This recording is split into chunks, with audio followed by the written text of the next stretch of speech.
जीवित पुत्री का व्रत कथा। एक बार नैमिषारण्य के निवासी ऋषियों ने संसार के कल्याणार्थ सूत जी से पूछा, हे सूत, कराल कलिकाल में लोगों के बालक किस तरह से दीर्घायु होंगे, सो कहिए। सूत जी बोले, जब द्वापर का अंत और कलियुग का आरंभ था, उसी समय बहुत सी शोकाकुल स्त्रियों ने आपस में सलाह की कि क्या इस कली में माता के जीवित रहते पुत्र मर जाएंगे। जब वे आपस में कुछ निर्णय नहीं कर सकी, तब गौतम जी के पास पूछने के लिए गई। जब उनके पास पहुंची तो उस समय गौतम जी आनंद के साथ बैठे थे। उनके सामने जाकर उन्होंने मस्तक झुकाकर प्रणाम किया। तदंतर स्त्रियों ने पूछा, हे प्रभु, इस कलिकाल में लोगों के पुत्र किस तरह जीवित रहेंगे, इसके लिए कोई व्रत या तप हो तो कृपा करके बताइए। इस तरह उनकी बात सुनकर गौतम जी बोले, आपसे मैं वही बात कहूंगा जो मैंने पहले से सुन रखी है। गौतम जी ने कहा, जब महाभारत युद्ध का अंत हो गया और द्रोण पुत्र अश्वत्थामा के द्वारा अपने बेटों को मरा देखकर सब पांडव बड़े दुखी हुए, तो पुत्र के शोक से व्याकुल होकर द्रौपदी अपनी सखियों के साथ ब्राह्मण श्रेष्ठ धौम्य के पास गई और उसने धौम्य से कहा, हे विप्रेंद्र, कौन सा उपाय करने से बच्चे दीर्घायु हो सकते हैं, कृपा करके ठीक कहिए। धौम्य बोले, सतयुग में सत्यवचन बोलने वाला, सत्याचरण करने वाला, समदर्शी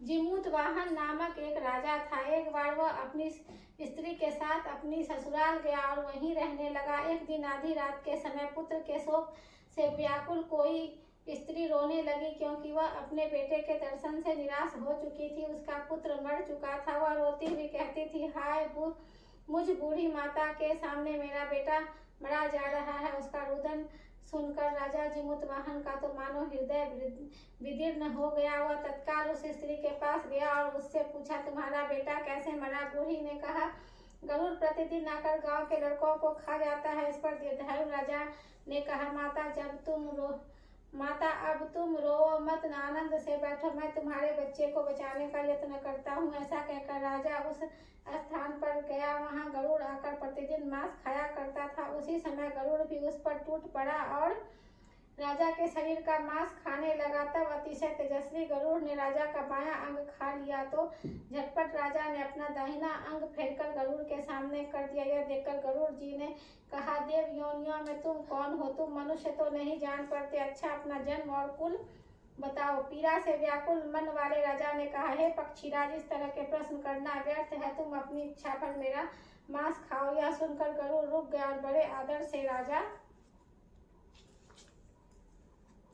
के जन्म और कुल की बात पूछने लगे। राजा ने कहा, मेरी माता का नाम है शैव्या और मेरे पिता का नाम शालिवाहन है। सूर्यवंश में मेरा जन्म हुआ है और जिमूतवाहन मेरा नाम है। राजा की दयालुता देखकर गरुड़ ने कहा, हे महाभाग, तुम्हारे मन में जो अभिलाषा हो वह वर मांगो। राजा ने कहा, हे पक्षीराज, यदि आप मुझे वर दे रहे हैं तो वर दीजिए कि आपने अब तक जिन प्राणियों को खाया है वे सब जीवित हो जाएं। हे स्वामी, अब से आप यहाँ बालकों को न खाएं और ऐसा कोई उपाय करें कि जहाँ जो उत्पन्न हो वे लोग बहुत दिनों तक जीवित रहें। धौम्य ने कहा, पक्षीराज, गरुड़ राजा को वरदान देकर स्वयं अमृत के लिए नागलोक चले। वहां से अमृत लाकर उन्होंने उन मरे मनुष्यों की हड्डियों पर बरसाया। ऐसा करने से सब लोग जीवित हो गए जिनको कि पहले गरुड़ ने खाया था। राजा के त्याग और गरुड़ की कृपा से वहां वालों का बहुत कष्ट दूर हो गया। उस समय राजा के शरीर की शोभा दूनी हो गई थी। राजा की दयालुता देखकर गरुड़ ने फिर कहा, मैं संसार के कल्याणार्थ एक और वरदान दूंगा। आज अश्विन कृष्ण सप्तमी के रहित शुभ अष्टमी तिथि है। आज ही तुमने यहाँ की प्रजा को जीवन दान दिया है। हे वत्स, अब से यह दिन ब्रह्म भाव हो गया है, जो मूर्ति भेद से विविध नामों से विख्यात है, वही त्रैलोक्य से पूजित दुर्गा अमृत प्राप्त करने के अर्थ में जीवित पुत्रिका कहलाई है। सो इस तिथि को जो स्त्रियां उस जीवित पुत्रिका की और कुश की आकृति बनाकर तुम्हारी पूजा करेंगी तो दिनों दिन उनका सौभाग्य बढ़ेगा और वंश की भी बढ़ती होती रहेगी। हे महाभाग, इस विषय में विचार करने की भी आवश्यकता नहीं है। हे राजन, सप्तमी से रहित और उद्या तिथि की अष्टमी को व्रत करें, यानी सप्तमी विद अष्टमी जिस दिन हो उस दिन व्रत न कर शुद्ध अष्टमी को व्रत करें और नवमी में पारण करें। यदि इस पर ध्यान न दिया गया तो फल नष्ट हो ही जाएगा और सौभाग्य तो अवश्य नष्ट हो जाएगा। जिमुत वाहन को इस तरह का वरदान देकर गरुड़ वैकुंठ धाम को चले गए और राजा भी अपनी पत्नी के साथ अपने नगर को वापस चले आए। धौम्य द्रौपदी से कहते हैं, हे देवी, मैंने यह अतिशय दुर्लभ व्रत तुमको बताया है। तुम इस व्रत को करने से बच्चे दीर्घायु होते हैं। हे देवी, तुम भी पूर्वोक्त विधि से यह व्रत और दुर्गा जी का पूजन करो तो तुम्हें अभिलाषित फल प्राप्त होगा। मुनिराज धौम्य की बात सुनकर द्रौपदी के हृदय में एक प्रकार का कौतूहल उत्पन्न हुआ और पूर्णवासिनी स्त्रियों को बुलाकर उनके साथ यह उत्तम व्रत किया। गौतम ने कहा, यह व्रत और इसके प्रभाव को किसी एक चिल्ली ने सुन लिया और अपनी सखी सियारिन को बताया। इसके बाद पीपल वृक्ष की शाखा पर बैठकर उस चिल्ली ने और उस वृक्ष के खोते में बैठकर सियारिन ने भी व्रत किया। फिर वही चिल्ली किसी उत्तम ब्राह्मण के मुंह से यह कथा सुन आई और पीपल के खोते में बैठी हुई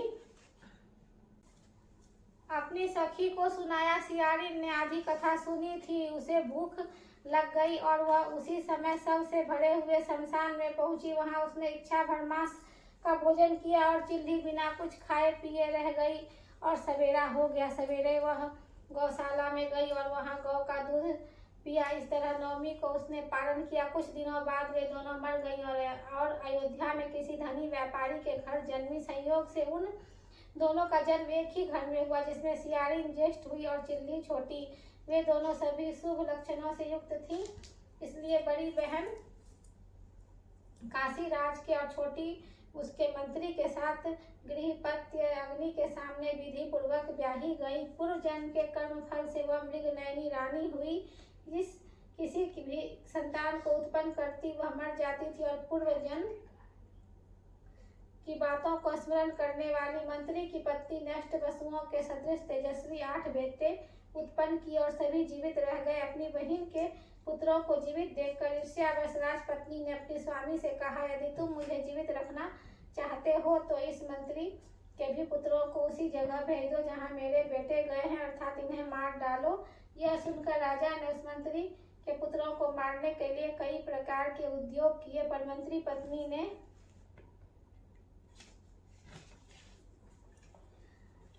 जीवित पुत्रिका के पुण्य बल से बचा लिया। एक दिन राजा ने अपने आदमियों को उन पुत्रों का सिर कटवाकर पिटारी में रखवाया और वह पिटारी उनकी माता मंत्री पत्नी के पास भेज दिया, किंतु वे 8 सिर बेशकीमती जवाहरात हो गए और भले चंगे वे 8 लड़के अपनी माता के पास वापस चले गए। उनको जीवित देखकर राजपत्नी को बड़ा विस्मय हुआ। अंत में वह मंत्री की पत्नी के पास आई और उसने पूछा, बहन, तुमने कौन सा ऐसा पुण्य किया है जिससे बार बार मारे जाने पर भी तुम्हारे बेटे नहीं मरते? इस पर मंत्री की पत्नी ने कहा, पूर्व जन्म में मैं चिल्ली थी और तुम सियारिन, दोनों ने व्रत किया था। तुमने व्रत के नियमों का भली भांति पालन नहीं किया था और मैंने किया था। इसी दोष से हे बहन, तुम्हारे बेटे नहीं जीते हैं। ओ राजरानी, अब भी तुम उस जीवित पुत्री का व्रत को करो तो तुम्हारे बेटे दीर्घायु होंगे। मैं तुमसे सच सच कह रही हूँ। उसके कथनानुसार रानी ने व्रत किया, तभी से उसके कई बेटे सुंदर और दीर्घायु होकर बड़े